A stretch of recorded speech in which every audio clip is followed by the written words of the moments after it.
Hello and welcome to our October Quilters Question Time live question and answer session. We can't believe it's October already. The nights are drawing in and that means sewing and knitting time, doesn't it? Which we all absolutely love. So thank you for joining us this evening. We have got some nice questions. We have got our usual little prizes. We've got David, but we have not got Peter this week. Peter has gone to London to see our sons, particularly our eldest son Daniel, who is renovating a house, and Peter's gone to help him for a week.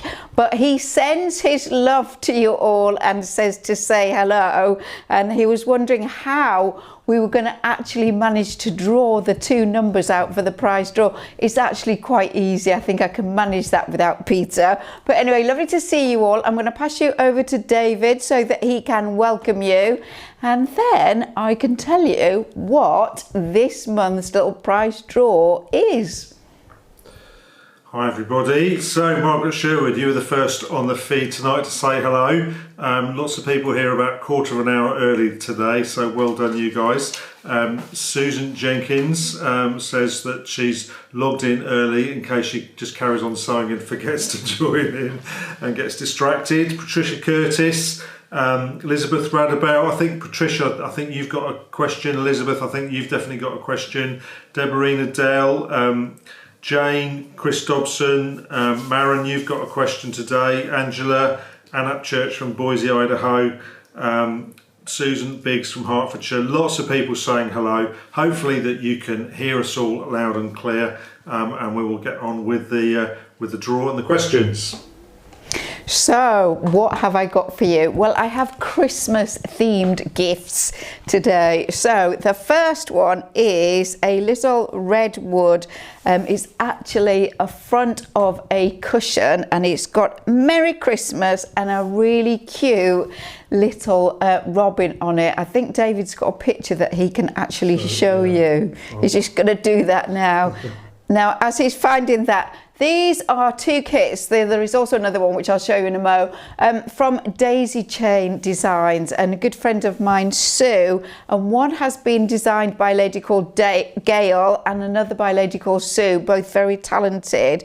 And so it explains to you how you go about doing this with the red work, which is hand done embroidery using stranded embroidery floss, and the floss comes with this one, and it shows you, it explains how to make it into a cushion, but I also think that would make a really lovely little wall hanging as well. So that is the first one, and then whoops, the other one is 24, not 12. 20, no, must be 25 little mini red work stockings, which are again are super cute. And again, I think David's got a picture that is about to, oh, he's already there showing you. Now, I think these offer lots of possibilities. So if red work, handwork is not your thing, I do not think it matters. You could just use them as they are.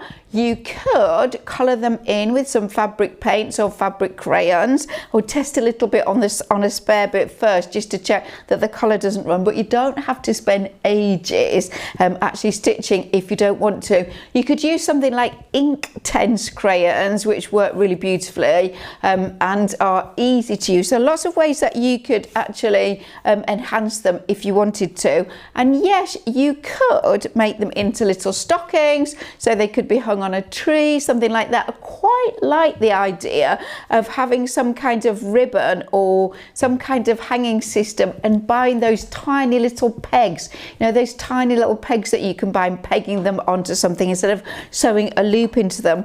But you could also put them onto like a bunting, so they could go onto a square, they could go onto a triangle, they could go onto a different shape. So I think there's lots of possibilities with these. So Peter's not here. I will draw two numbers out myself. Wonder if he minds missing us. I know that he always likes to come and say hello. It always gets tidied up. He's usually been working away on some job building in our renovation work, and he'll be filthy, and he'll come in and he'll go in and he'll get a shower. I've got two together there. I'm going to give you those, David. And he'll get himself tarted up so that he looks his best for you guys. Doesn't actually do that for me quite so much. But anyway, we will let you know at the end who those lucky winners are.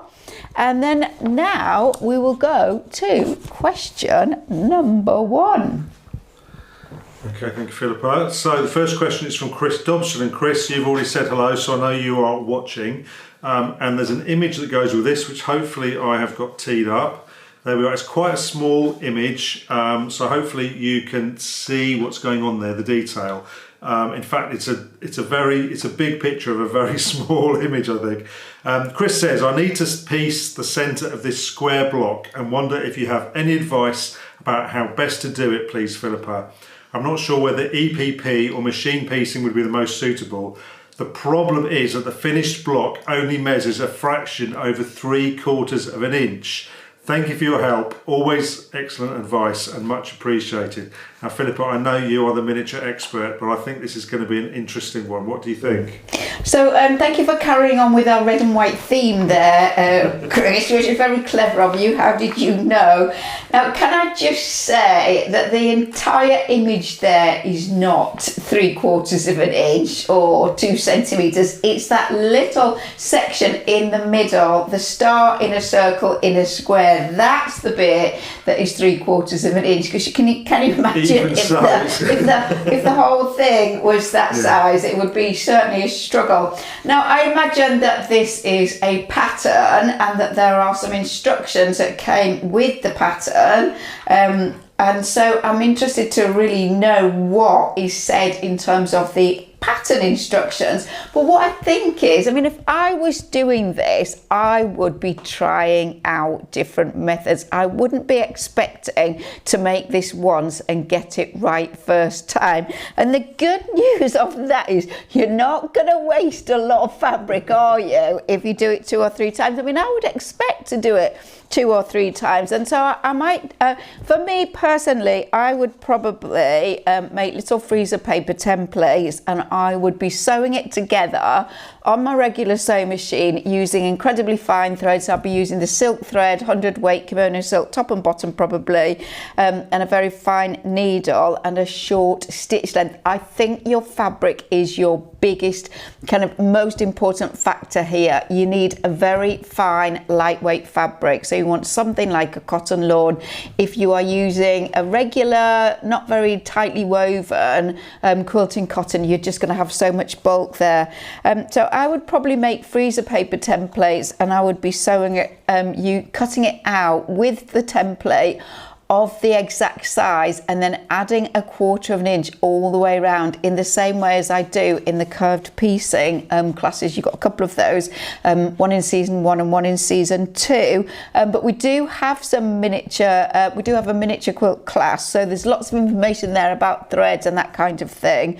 And I would just be sewing it really, really carefully. So what would I do? I would probably, you think about this, I would probably create the star first, doing Y seams towards the center, and then I would be inserting the white background pieces that form the circle that goes around the star. I'd probably be inserting those in, and then I'd probably reverse appliquing that section into the actual red square that it all sits in. But without having actually done it, and actually trying it out, I can't be absolutely sure that's what I would do. But I'm pretty sure that that's where I would start. So don't expect to do it once. Expect to do it twice, maybe even 3 times. Lightest fabrics possible, finest everything. Press everything on a wooden board, so don't press on your ironing board. You want a really firm surface to press on into. Would I be pressing the seams open or to the side? Again, not sure, probably open. I would be sewing with a 1/4 inch seam, but then might be trimming things down after I'd stitched it. I personally find it easier just to have that 1/4 inch seam and then trim down. Some people do like to use an 1/8 of an inch seam for these tiny little things. It is your personal preference. So good luck, and we wait to see what happens, and we want to know how you do it. Okay, thank you for that one, Chris. Good question. The next question is from Barbara Schwinn, and we have a picture that goes with this as well. And Barbara says, in EPP, at what point do you remove paper from the block? I have 2 more rows of pieces to add to this block. Do I wait until all the rows are completed, or can I remove papers from the centre and first row, leaving the 3rd row intact to add to? And she says that she's new at the English paper piecing technique.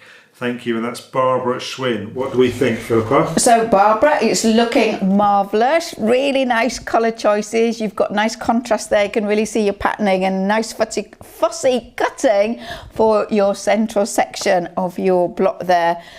I think it really is personal preference and also kind of the actual project that you are working on. So we often see, don't we, English paper piecing quilt tops that haven't been completed that go back decades or even 100 or more years, and the paper is still in there, and that's really fascinating because it gives us an insight into what was being used. You know, if it was a newspaper, then information from the day. If it was a letter, you can see that, look at kind of ink handwriting, so all kinds of interesting things there. So sometimes it is left in, and I wonder why you're itching to take it out. Is it just because you're really keen to get on with the kind of the finishing of the thing? I mean, you can take the middle pieces out, but it might be beneficial to keep them in because it maintains stability. You might find it's too kind of stiff to handle if they're in and you want to get rid of the pieces. So again, as with all of these things, there's no yes or no answer on that. You just got to be guided by your individual project. I mean, what I would say is that you could maybe take the middle out if you wanted to, and if that made it more flexible, then, you know, go for it. But if you think that it's going to get distorted, the fabric's a bit stretchy, it might be better to leave it in. So I feel on both of these that I'm not given a really kind of specific yes or no answer, but I just think that, as I always say, that there are no rules and everything is different. I can't also tell whether you are, you must be hand sewing these, but I can't see any evidence of stitching at all. I have scrutinised it. It looks incredibly neat. So if it was me, I think I'd tend to leave them in, really, for stability and making sure that everything stays crisp. And then once you've got everything together, then I think I'd take it out. But it's your work. You can really do what you want, Barbara.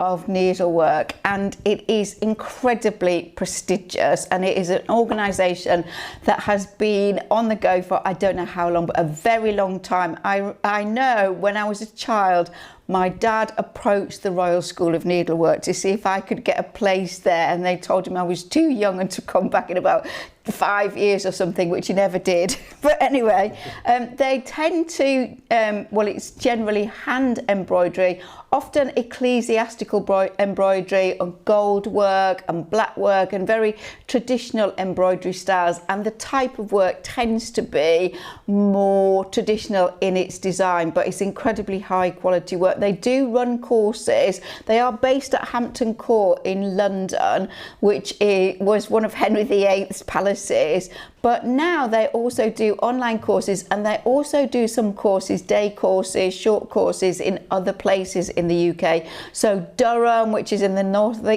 of England, and other places. So it's really worthwhile having a look at their website. So back to the question. So just tell us what RSN means again. Royal School of Needlework. Royal School of Needlework. Okay, so this is Caroline Martin, and she is saying her daughter-in-law studied at the Royal School of Needlework.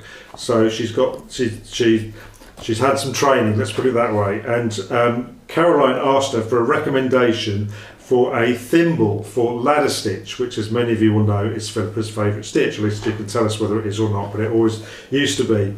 Caroline recommended a leather thimble, but said that she should be using a curved needle for ladder stitch. Caroline says she tried it out today and she's sold. It was so much easier for the stitching. It takes a bit longer to pull the needle through correctly, but I guess it's easier putting it in and out. So Philippa, any comments on using a curved needle for ladder stitch? Well, Caroline, I haven't ever used a curved needle for ladder stitch, and the curved needles that I have a big selection of hand and machine needles, tend to be larger needles. I've got very big ones for upholstery and for doing tricky jobs like quite often use them if you're sewing up the back of a doll or something like that that's been really heavily stuffed, and it's much easier to stitch with a curved needle. But I don't have any very fine ones, and you're only giving us half the story here. So what we want to know is the brand and the size of the needles that your daughter recommended, so that we can pass that on. And I would definitely say, you know, it's always worth trying different things. I keep saying, said it already, no rules on any of this. So curved needle would work really well for some people, and some people might prefer just a standard straight needle. But if we have a bit more information, we could all rush off and buy some and see what we think. So thank you for that. That is really interesting information, and you can see how you could kind of pick up the two sides of the fabric with a curved needle in a different way than with a straight needle. So we await more information, please, Caroline. Thank you. I just wonder whether you'd end up sewing round corners if you were trying to sew straight a ladder stitch with Are you just always sewing curves? Yeah. You can't get a straight line. Can't get a straight line. So there might be some interesting side effects of using curved needle. Okay, the next question is from Maren, and Maren, I know you have said hello as well, so you're watching. Maren says, "Dear Philippa, dear David, dear Peter, it took me some time to make that bed quilt cover for my niece," and we've got the image here. So here is Maren's bed quilt cover. White on white is really a challenge, and it was a challenge for us to see what was going on there as well, but I think we can see in the image. She's just squared it up, marking the lines and thread tails are still there, and yesterday she informed me that she bought a bigger bed. Now the quilt is 40 centimetres too narrow. The cover was a beautiful old bed linen from my great-grandmother, and I used it all, so there's no more of the same fabric. Last time you spoke about quilt as you go, and it is a possibility, but I'm not sure it will look good because only the width needs addition, not the length. Any other suggestions are very welcome. Looking forward to the session, and that's from Maren. So Philippa, what would you do to add extra on the side of the quilt? Well, Maren, what a job. It looks amazing. I mean, it's a little tricky to see in the image that you sent, and that's not because you're a poor photographer. It's just really hard to photo. Yeah, really hard to photo. But I can see that your design is equal all over. You've got some lovely definition. So you've got some flat areas that are heavily stitched, and then you've got some nice fuller areas. It's got real texture to it. It looks absolutely amazing. So poor you. I mean, what a thing to do to you after all that work. I really, really sympathise. Now, what we don't know is, I'm trying to guess how old your granddaughter is and whether she's gone from a single bed to a kind of a double bed or something like that. But anyway, 40 centimetres too narrow, that is 16 inches. So it's 8 inches on both sides, or on each side, that it's too small. I mean, I wonder what this was like when it was on the bed anyway, because from the image it looks quite narrow, it looks long and narrow. Or is it just going sort of over the top of the bed and they're just hanging down a little bit on the side? You know, what was the story on that? So that would really kind of help me know a little bit more.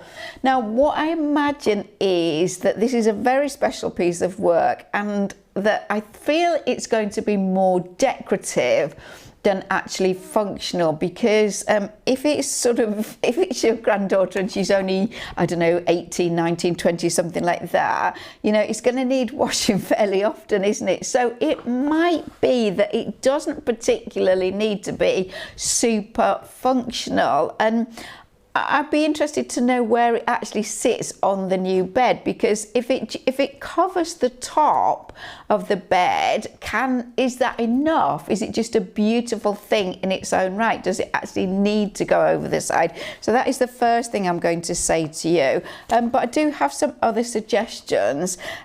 So I also wondered that if it just kind of went over the bed and it went to the bottom of the mattress, that's the thing you could do depending on the bed. You could get a really thin mattress so that it went further down the sides.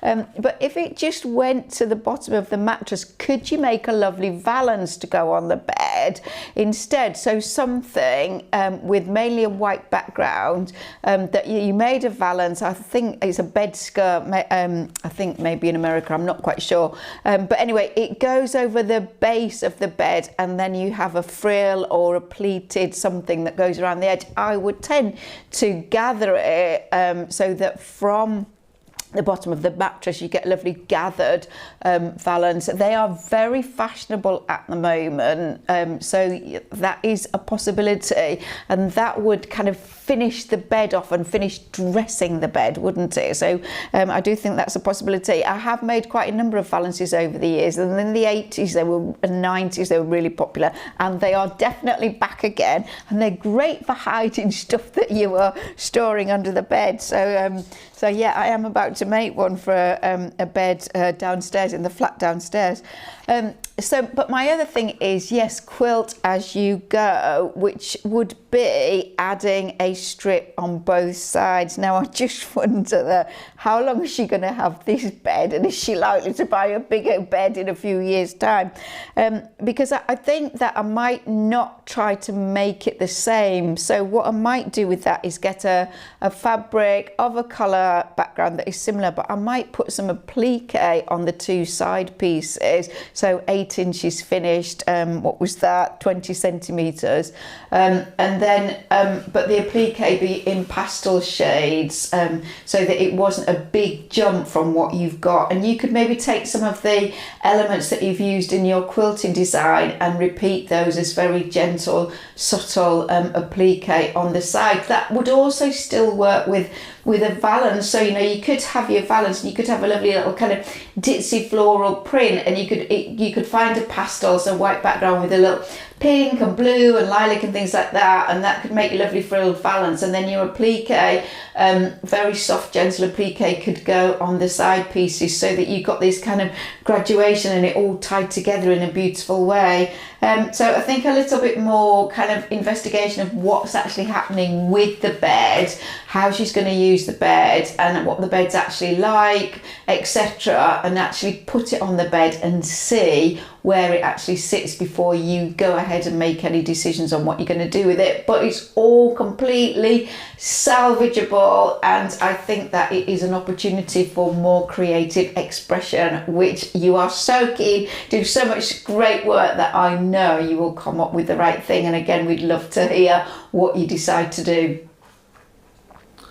Okay, so some people missed my comments at the beginning. Maren has made this quilt and for her niece, and her niece has just let her know that she's bought a bigger bed, and it's now 40 centimetres too wide. So that was the nub of the question on that one. I'm sorry, I said granddaughter and not niece. I apologise, niece.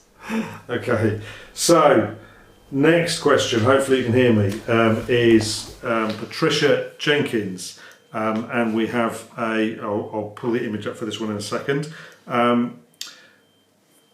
Patricia says, just an update on my question last month about using steamer steam. I have now used the non-stick needles, and it makes all the difference. So, and she has, I will pull up Patricia's, hopefully I've got, there's two Patricias today. Is that the right one? No, it's the wrong one. I'll try the other Patricia. There we go, that's the one. She said, I only used one needle to finish the table runner. There was half left to do, and I didn't have to clean the needle as much. Thank you for your help. Pictures attached. And that's Patricia Jenkins.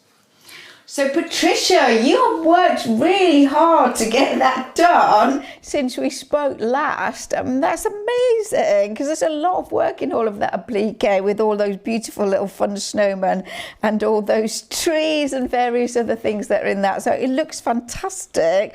I'm really pleased that swapping to the non-stick needles, especially for applique, really made a difference to you. We always love to get the feedback to know what worked, because that's so helpful for everybody else. So you are super ready for Christmas. You've probably got about half a dozen other projects that you're going to get done before Christmas, haven't you? Well done you. Lovely to see it. Really lovely to see it. Okay, so you will detect a theme starting to appear. It's a bit early in the year for me. December's a bit early for me. But we have a question from Sue Egan, and there's an image that goes with this. And hopefully I've got it teed up. Sue says, "Hello Philippa and David, thank you so much for the fabulous lessons and the Q&A sessions. I've learned so much from you that my confidence has soared and my ability has also improved. Maybe not quite as much as my confidence though, okay? I'm currently working on an advent calendar, and this looks fantastic, for my granddaughter who will be 2 in January. It's a printed panel and I'd like to make it a bit special, so I'm quilting around all the elements of the picture, and we'll add some free motion quilting for snow and stars. I will also add some embellishments such as scarf fringing, tiny bells on hats and a gold star for the Christmas tree." This is going to be the best advent calendar ever, isn't it? My question is what to do with the pockets. I've quilted some of the pockets into the pocket areas, but it doesn't make sense to do much as they'll be covered by the pocket pieces. Can I quilt the pockets separately before sewing them on? If so, should I use wadding offcuts, iron-on stabiliser, stitch and tear, or something else? Should I trim whatever backing I used to the stitching lines, or leave the whole of the rear of the pocket covered? Or should I accept that to do anything with pockets will shrink them and therefore leave them alone? I've added a few pictures so you can see what I mean. Obviously I'll straighten the pockets with an iron before sewing them on. I really appreciate Philippa's advice on this, thank you. And that's Sue Egan. That looks absolutely amazing to me. What do we think, Philippa? So Sue, it is a really beautiful panel that you've got there. I mean, usually I think that they can be a bit ordinary and not very exciting, but this is really nice. It's lovely. It's got lots of really interesting features in it, and it's really well drawn. It's lovely. So I can see it is a real dilemma, isn't it? Because the whole printed panel is a lovely thing before you even add the pockets on, and you are right. You know, the pockets are just patch pockets. They are just straight, and once you sew those pockets on and you tuck anything inside those pockets, it's going to distort that lovely quilt, isn't it? I really don't know what to say. So I mean, Sue is the most amazing knitter. I mean, I hope that you're knitting a little character to go in each of those pockets. I mean, it could be something quite flat, couldn't it? But as you sort of just were reading out the question, I was thinking about it, and I've got this little thing about bunting today, haven't I? And I almost wonder whether the panel just becomes a quilt on its own, and then each of these becomes separate little squares that are then suspended from a string and kind of added to, and that it's kind of it's above or it's below or it's next to the actual quilt. So that is just a possibility. It could be that, although it's not very exciting for your granddaughter, but it could be that these were just made as little faced out squares, and you could put a little loop and button on the top 2 corners, and then you could just be attached onto the actual background. But then she doesn't really gain anything extra, does she, if that happens? So I did think that you could sew them onto another piece of fabric, and you could create a little gusset at the side of each pocket, so that if you put a strip on each side and you pleated it at the bottom edge, and obviously you'd have to finish off the edges, but I'm sure you can work it out, you brilliant stitcher, that you could the top of the pocket could have a little gusset, and then it would be folded and it would be kind of caught in and flat at the bottom, if that makes sense. So that is a possibility, and then you would be able to get something in the pocket. I mean, as always, I want more information. What are you thinking of putting in each of those pockets?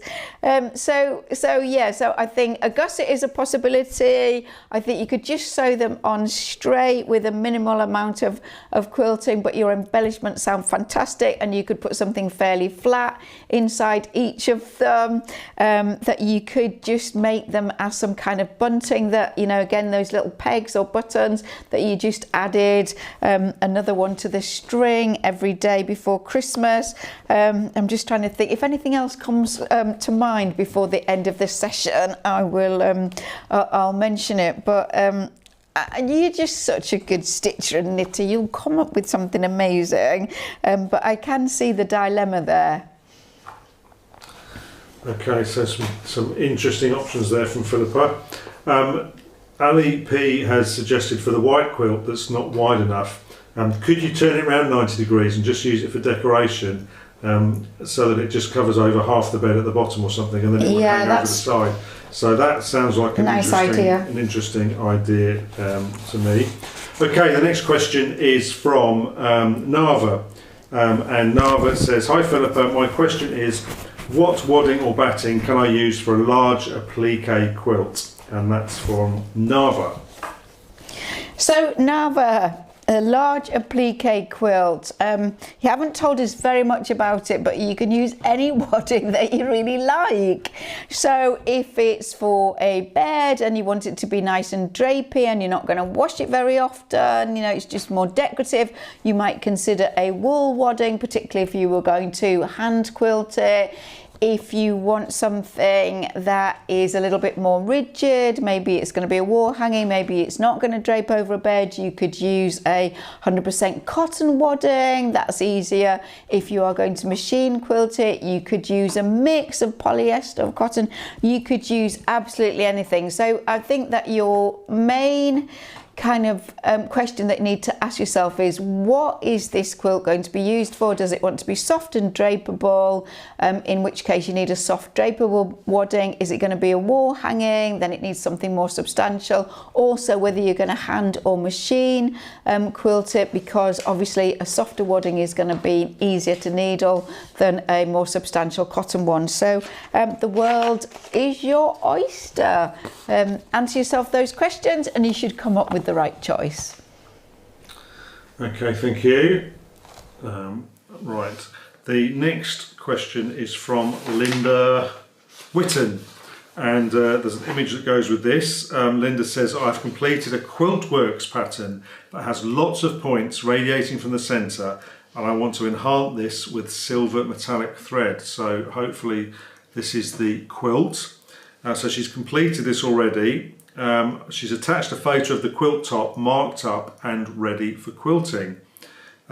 What should I look for in a thread? What should I put in the bobbin? Any advice on how to achieve a smooth, consistent stitch?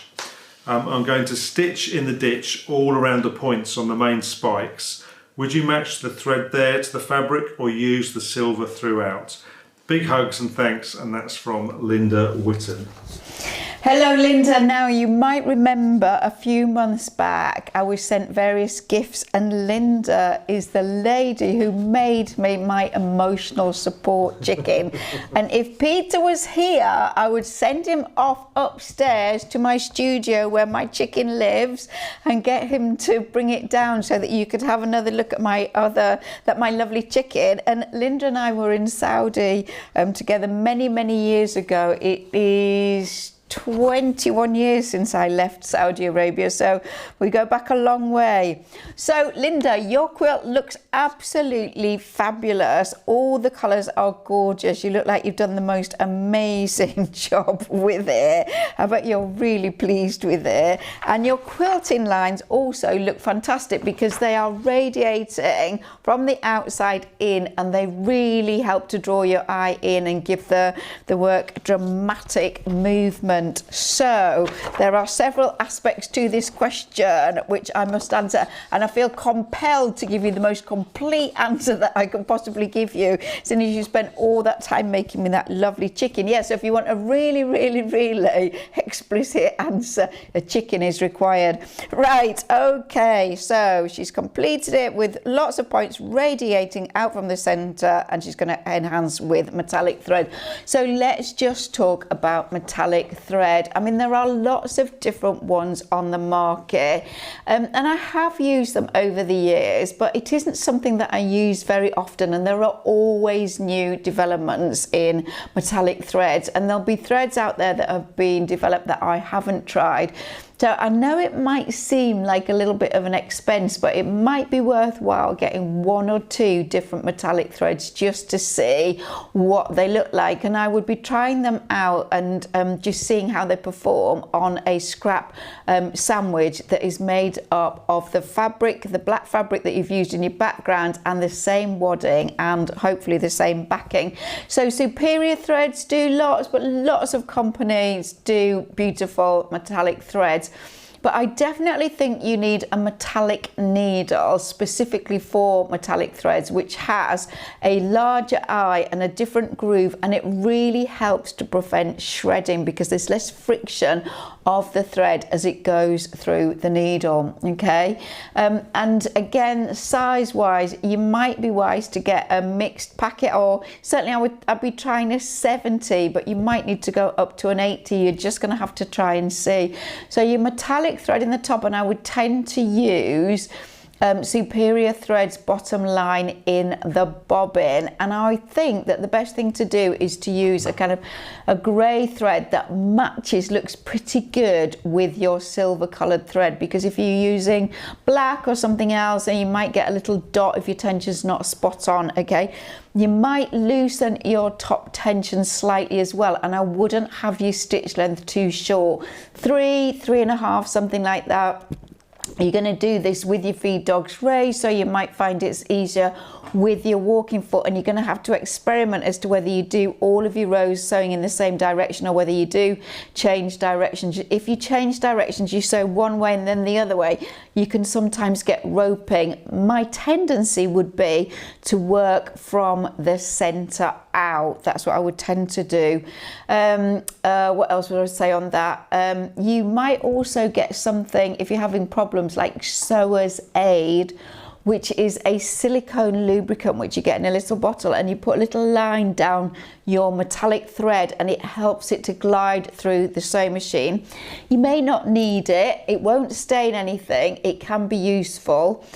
And what else was I going to say on the metallic thread was the smoother the thread, generally the more easily it goes through the sewing machine. So if you run the thread through your fingers, it shouldn't feel too rough. Okay, so those are my tips on the thread. Now then, what should you put in the bobbin? I've already said I would try Superior Threads bottom line, and any advice on how to achieve a smooth, consistent stitch. Let me just check if there's anything else.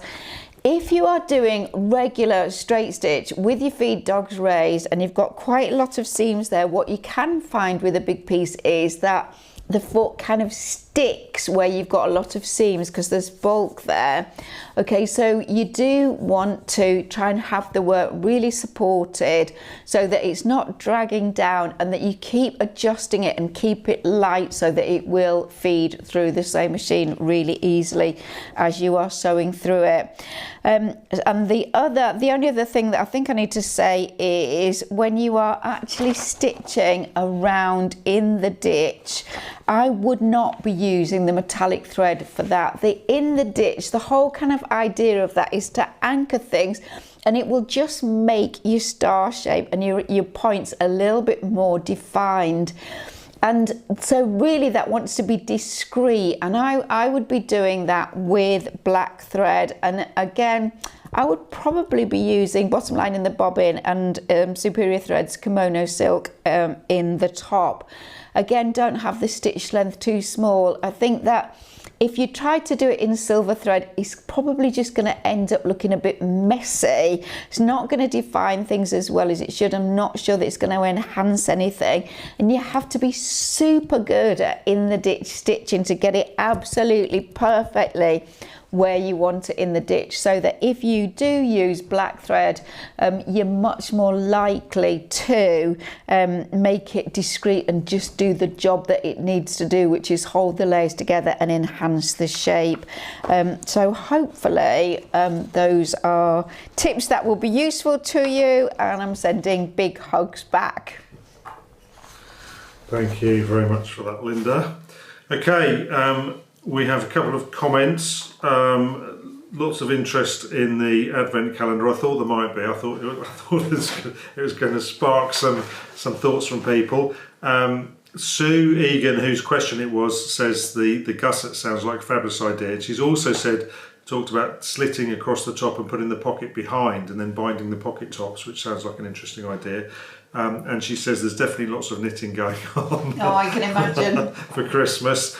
Margaret Rand says she wants to see the emotional support chicken. We might have to sort that out for next month. And there was the one, some people are saying that the pockets only need to be big enough for a couple of very small pieces of chocolate. So that's some interesting comments there. The next question is from Elizabeth Radabout, and Elizabeth is making a Bargello quilt. She's got a picture here which I'll pop up in a second. She says the instructions have you sew strips of fabric together and then cut the strips into various widths to be sewn into the desired pattern. With the initial sewing of strips, I backstitch at the beginning. Okay, so let me put the image up. So, oh no, that's the wrong image. Sorry, I thought I'd moved it on. Let's show you Elizabeth's. Okay, so here is her Bargello quilt. All the bits of it that she's done so far. She says, with the initial sewing of the strips, I backstitch at the beginning and end of the seams. However, when the strips are then cut a second time, there is no backstitching, and I find myself spending a lot of time re-sewing the seams to keep them from falling apart as I line up the new strips. Is there a better way? What other advice would you have for making a quilt like this? Philippa, if only somebody had done a class on Bargello. I'm just going to go back to Sue's advent quilt, because this little child isn't yet 2, and I'm not sure she should be having a piece of chocolate every day, really. She'll get to expect it. My sister lives in Barcelona and she's a knitwear designer, but she was looking for something a bit different to do, really, and to earn some money. And I haven't asked her for a little while how she's getting on, but she got a job looking after 2 little girls for 2 or 3 hours, 4 afternoons a week, which was quite the challenge, because one of them is about 15 months and the other is 3. These children have never seen chocolate, have never watched TV. I mean, their lives are so tightly guided that, yeah, I think once they get to teenagers, they're going to rebel. So maybe chocolate isn't the thing. But I must ask my sister how it's going, because when she initially started, the children had spent all of August with their parents, and she came along, and they're not allowed to go out to a park or anything like that. So she was looking after them in their own home with the parents in an adjoining room, and the kids just screamed and cried endlessly because they knew mum and dad were in the next room. Anyway, the things we put ourselves through.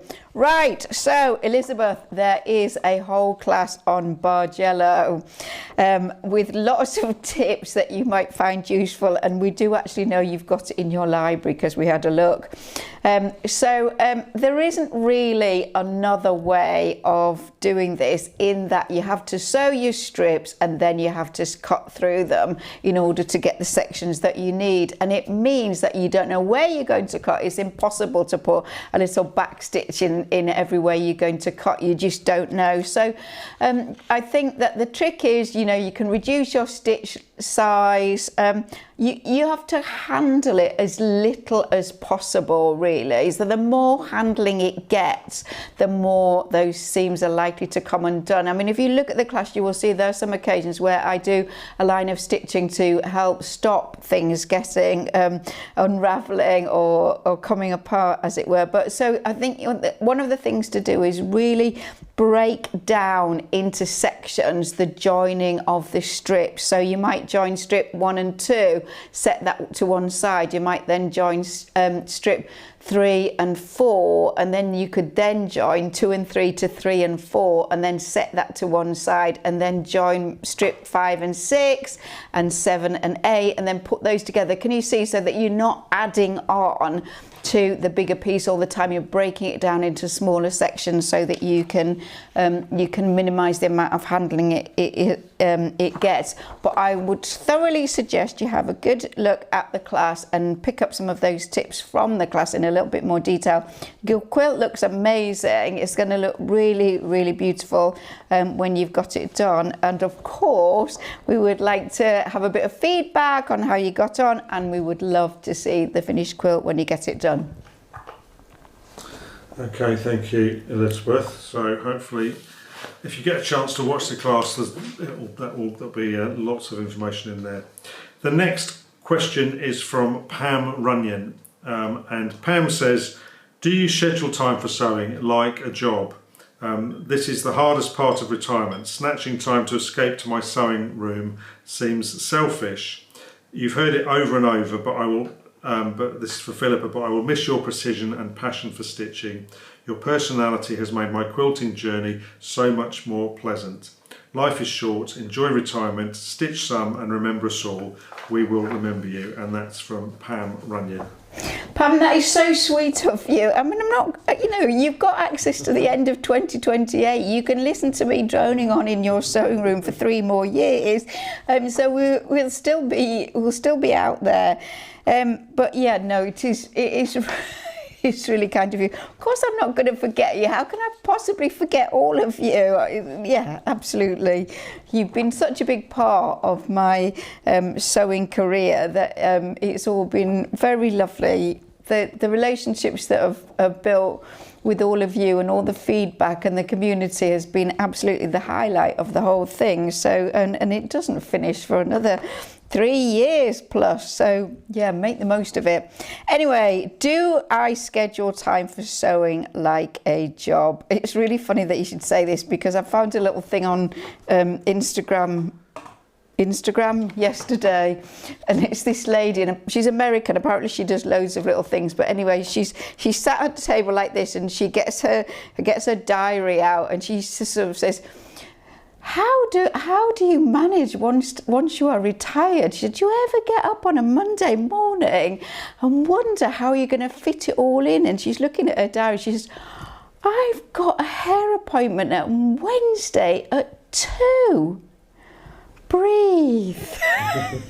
So yeah, I quite understand that. No, but I don't.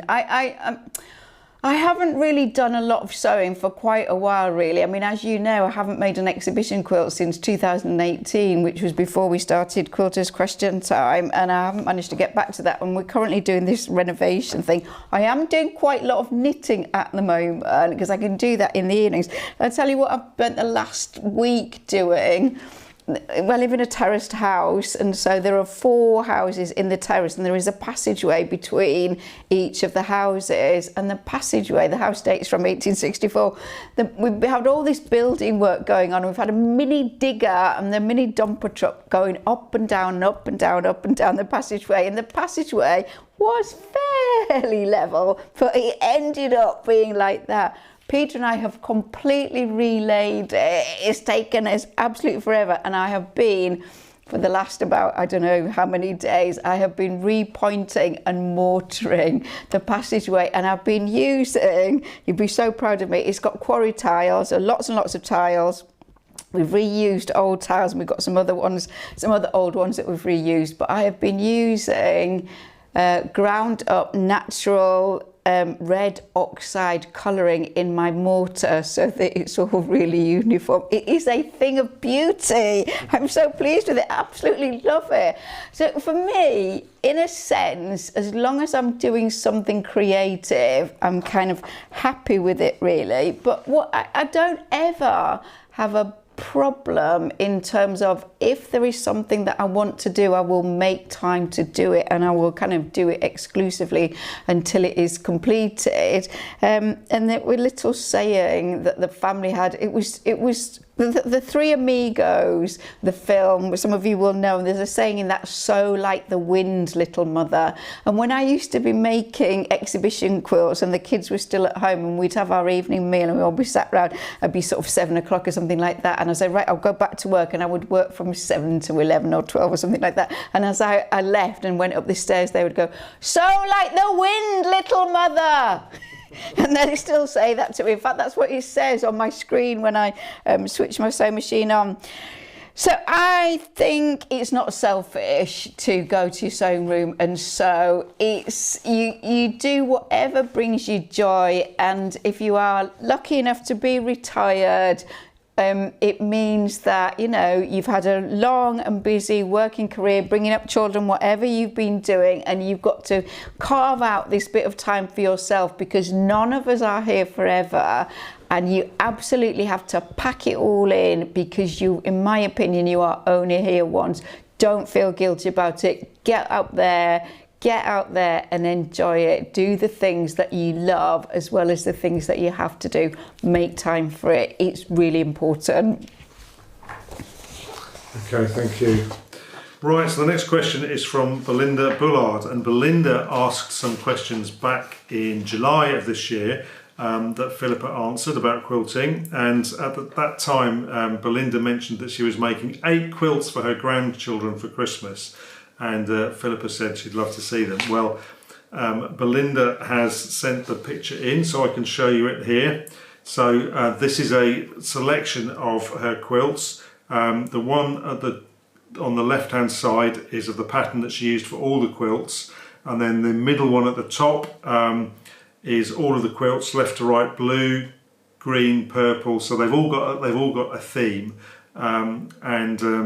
Red, 2 quilts are exactly the same, and finally a blue quilt. Now she has also, she said she hadn't finished the binding on the first quilt, and then she realised that she would have to machine finish the binding on the other quilts because the arthritis in her hands was really bothering her. And as you will know, Philippa has worked out a way of doing machine binding, and as you mentioned in the binding class, the machine binding came out beautifully. So thank you for that, Philippa.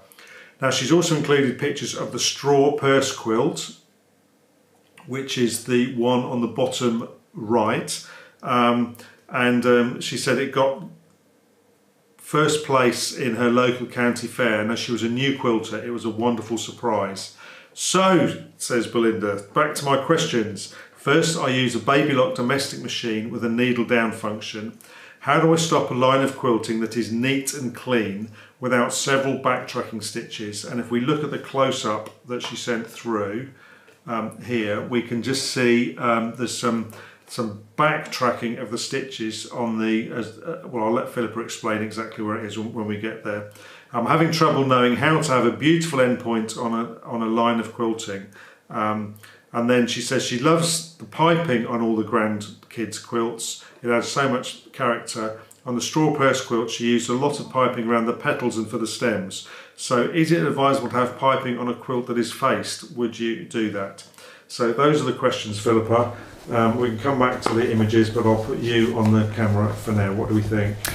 I'm amazed how organised everybody is with all of these Christmas projects. I mean, I can't believe that you've got 8 quilts done for 8 grandchildren and other work entered into your local county fair. I mean, for goodness sake, you need to talk to the previous lady who was struggling to find time to actually, you're struggling to find time. You have obviously no feelings of guilt as you go off and doing your sewing, and rightly so. So I think that all of your grandchildren's quilts are absolutely lovely and they will be thrilled to bits. I'm really delighted that the machine binding was successful for you and must have saved you tons of time, because you would never have got all of those quilts done without that. So if you haven't looked at that, it's in version 2 of the piping and binding class. Everybody has got that in their library if they've got season 1, so please have a look at that. I think it's towards the end of the class. It's not included in the first class. It was a new thing that we developed, and several people have said that's really worked for them, so that is fantastic. So to answer your question about the ends, okay, so you are sewing a line of machine quilting and it doesn't go off the edge. It finishes at some point in the middle of the quilt and you want a really neat finish to that. Now in our free motion quilting, which is the first free motion class in series 1, I do talk about that, and what I personally do is I bring the bobbin thread through to the top at the starting point, and I have both thread tails on the top, and I just start sewing, and then I finish those thread tails off by knotting them together and then using a hand sewing needle to thread them between the layers and pop the knot into the layers, and I show you how to do that in that class. So you want the first free motion class. It does come up in other classes as well, but it's the easiest to find it in there. Okay, so it does show you how to do that. What I would say to you is that's quite a lot of work, and you don't have to do that if you don't want to. So the example that you showed us looked really neat. You'd done a little bit of reversing, a bit of back stitching to secure the line of stitching, and you'd got it perfectly in place. It was sitting exactly on top of your first line of stitching, and the judges that judged your quilt saw that and saw that you'd done a good precise job with it and did not think that it was inappropriate. So there are occasions where doing that is faster and might be appropriate for a particular piece of work, but there are occasions where you might want that slightly more refined finish where you just have the line of stitching with no thickness extra stitching at the end. So it really is entirely up to you. Some people do stitch in place, some people do use the locking off stitches that are available on a lot of modern sewing machines, and again, it's personal preference. I don't like it. I want my stitching to be absolutely as perfect as I can get it, but you must choose what works for you and what works for that particular quilt and the end use of that particular quilt. So have I missed anything out? Was there anything else that you wanted me to answer on that? Oh, a piping on a faced quilt.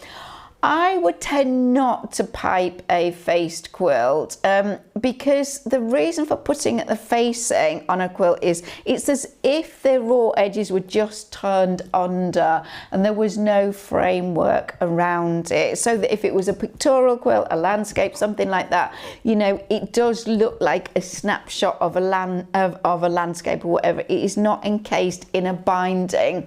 If you wanted to encase it in something, I would tend to put a binding on rather than piping, because I feel that the two different finishes are doing two different visual jobs. So for me, I wouldn't personally put a piping with a facing, but that's not to say you shouldn't. You can do whatever you like, and you are so prolific that who knows what's going to come off your sewing machine next. Okay, thank you. So I was just looking at Sue Jenkins has left a comment in the, and I'm trying to find the comment now. She said that she's made an advent calendar as well, and she's now just posted it in the Quilters Question Time Facebook group. So those of you that want to see some other ideas for an advent calendar, and what she did was she made some tiny little animals that were just big enough to go in the pockets, and you can see that in the Facebook group. Okay, the next question is from Donna Eversole, and Donna says, I've been asked to put a backing on an old crazy quilt. The folded, so let's see if I can, did I No, I didn't do. Let's find Donna's picture. So here we are. So this is an old crazy quilt, as you can see. The photo is the folded top, the fabrics are varied. I'm thinking of putting a faced edge, and I don't think any batting is needed due to the weight of the top. Do you have any suggestion on how to attach the front to the backing? I'm wondering about an area inside the edges of the quilt. This quilt will be displayed as folded over a rod hanger, and that's from Donna. So Donna, were you delighted to be given this job? Okay, now when you say the quilt will be displayed as folded over a rod hanger, I'm not quite sure what you mean by that. So what I'm trying to work out is how much is actually going to be seen, really. So obviously it's not going to be shown as a wall hanging. It's not going to be put on any kind of batten and hung as a wall hanging. So various things to kind of ask you on this really is, I think that often this type of work, if you were to actually lay it out or hang it up or whatever, it's quite uneven. So it won't be the most beautifully, perfectly flat piece of work, and it probably isn't perfectly straight along all of the edges. And so your question is, how kind of uneven is it across its surface, and also how uneven on its edges? Are the people, or whoever this belongs to, is it okay to trim and square up the edges? And the reason for putting a backing on it would be to neaten the back, to give it a bit more substance, to protect it from wear, you know, various reasons for putting a piece of fabric on the back. So what I think I might do with it is I might just get a piece of fabric and I might lay it on that piece of fabric. This is my backing piece of fabric, and smooth it out and just see how well it kind of lays on it, because it may be that you need just a little bit of stitching just to hold the two layers together. It may be, and it might work with the style of it, you did a little bit of tying at intervals with some embroidery floss or some decorative floss. But I would put those two layers together, and then I would probably just put a narrow facing on it, so that we do have a facing class. It's in possibly Further Fabulous Finishes, I'm not quite sure, and that the two layers would act as one, and the facing would be an additional third piece, a strip that was sewn on from the right side and turned through to the back. I think that that's going to be more successful than trying to bag it out. I think your chances of keeping it flatter, more consistent, would actually work more successfully. So with the information that you've given me, that is probably how I would approach it. But my kind of worry is that you get bagging between the two layers. You know, they don't hold them together, which is why I'm suggesting that a little bit of tying or maybe a little bit of stitch at just discrete intervals might be required. Yeah, anyway, Donna, a little bit more info on the actual hanging rod and how much it was going to be folded would be useful. And what I would also say to you is, when it is displayed, do keep it out of the sun. And I also think that it'll be a very good idea at intervals to take it from its hanging rod and refold it so that it's not always folded in the same place, because that is going to put pressure on those folds. Even if it is just sitting there, it's old, the fabric has some age to it, you know, it is damaged by light and all the rest of it, and so just folding it in a different way from time to time will help to stop it being stressed out and preserve it for as long as possible. Okay, thank you. We've got one more question, and then we're going to announce the winners of the draw. The last question is from Patricia Kendall from Philadelphia near Pennsylvania, and she says, greetings, here is the quilt, and I think I've got the right one teed up. Here is the quilt that I started just as I began at a Quilters Question Time member. It was quilted by long on because my machine quilting is not advanced enough for a quilt, excuse me, a quilt of this size. With every square, my work improved as I watched Philippa's lively and masterful instructions. I believe and know Philippa to be the world's greatest quilt artist and teacher. I'm so grateful to her and her outstanding team. My question is, what can I do at this point to continue to improve in addition to adding machine quilting? My next quilts will not be this large. Everlasting thanks, Philippa and David. See you next month. And that's from Patricia Kendall. Patricia, that is some compliment that you've given me there.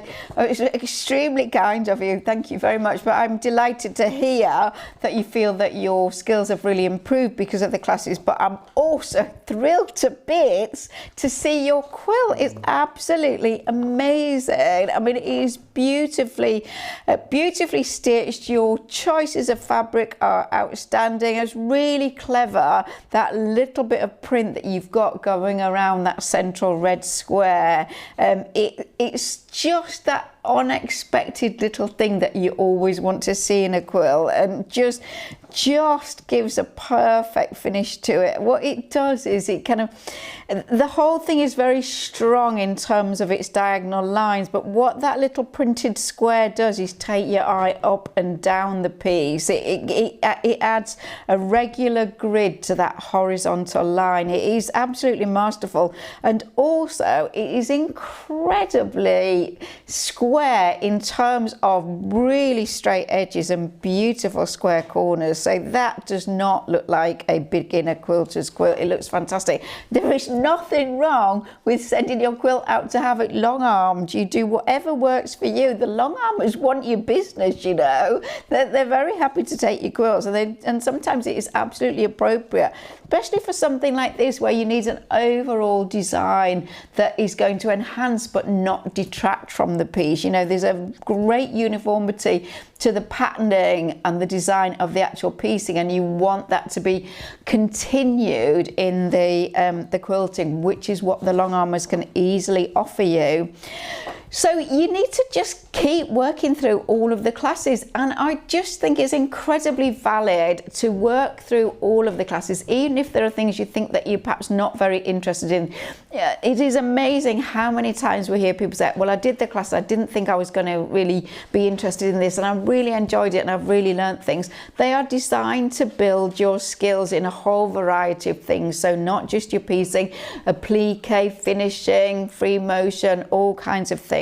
Work through this series and your skills will just grow and grow. And even if you think it's something you're not interested in, everything is interconnected. I must tell you that my work on relaying the passageway tiles with Peter is absolutely informed by quilt making and vice versa. It's absolutely measuring and positioning and placing and use of colour in dyeing the mortar and all of those things. Everything you do feeds into everything else. So fantastic, absolutely fantastic job. You must be pleased as punch with that, you know, and you're just gonna go on and do even more amazing things. But I can't praise you highly enough on that quilt. It's absolutely great. So well done to you and to all of you who have sent in questions and photos and shown us your work this month. Now then, you probably noticed that this evening's class was not towards the end of the month, and we seem to have kind of reverted to the third week in the month, and that is going to be true of next month and also in December. So we have got our garment makers questions on Thursday, and then in November, we will have a separate session for our quilters and for our garment makers. But on our very last session, which I believe is the 16th of December, we are going to have a big joint garment makers and quilt makers together. The main reason being that I couldn't go through saying goodbye to you twice. It was just going to be too hard. It isn't goodbye, because the classes are still all there for you, and there is, Kelly's still working away for us. There is still the opportunity to maintain contact, but it is the last of the live sessions. So the third week of the month for November and for December, and I've already mentioned to David, we will in that last section, we'll make it a little bit special, and we'll have a little review of some of the things that we've done over the many years of both the quilt making and garment making classes, and the wonderful things that you've done and the highlights that we have had throughout that time. So 2 more sessions to go, or if you're a garment maker, slightly more than that. I'm really looking forward to sort of spending the time with you. So do get your questions in over the next couple of months, won't you? So our lucky winners, oh my word, they're starting with Tina House, because that's very easy to say. Congratulations to Tina. And then Lucy. Lucy, your given name is very easy, thank you, but you are Say McCowiak, not aided by David's doctor style handwriting. Anyway, I imagine it is a Polish name, but you probably know who you are. Perhaps you are watching this evening. David will be in touch to find out your postal address, and we will get your Christmas themed gift sent off to you. So okay, so thank you for all your fantastic questions, all of the great images that you sent. It is always a delight to see things that we've chatted about in previous sessions. So do, if you've got anything that we've chatted about that you want to share over the next couple of months, do get those in, because everybody loves the kind of, oh yeah, how great that turned out, or what a good job we did with that. It's a delight. So from David and from me, we look forward to seeing you towards the end of November, 3rd week in November, unless, of course, we are going to see you on Thursday evening for the garment making session. So now, lots of time to get to that knitting and sewing and enjoy all of those lovely activities that we can do indoors now that the nights are getting shorter. And for those of you that are in the UK, lots of great stuff to watch on TV while you're doing it, including Strictly. Do you watch Strictly, David? No, of course he doesn't watch Strictly. Okay, see you soon, guys.